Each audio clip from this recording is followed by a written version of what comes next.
The lion was pacing to and fro about that empty land and singing his song.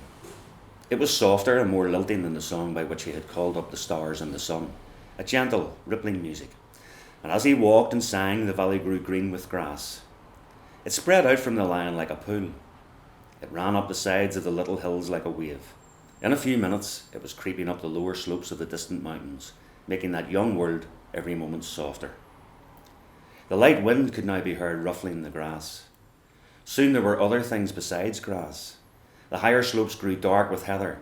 Patches of rougher and more bristling green appeared in the valley. Diggory did not know what they were until one began coming up quite close to him. It was a little spiky thing that threw out dozens of arms and covered these arms with green, and grew larger at the rate of about an inch every 2 seconds. There were dozens of these things around him now. When they were nearly as tall as himself, he saw what they were. "Trees!" he exclaimed.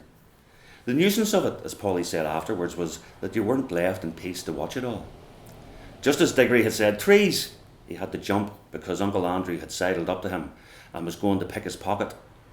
It wouldn't have done Uncle Andrew much good if he had succeeded, for he was aiming at the right-hand pocket because he still thought the green rings were homeward rings. But of course, Diggory didn't want to lose either.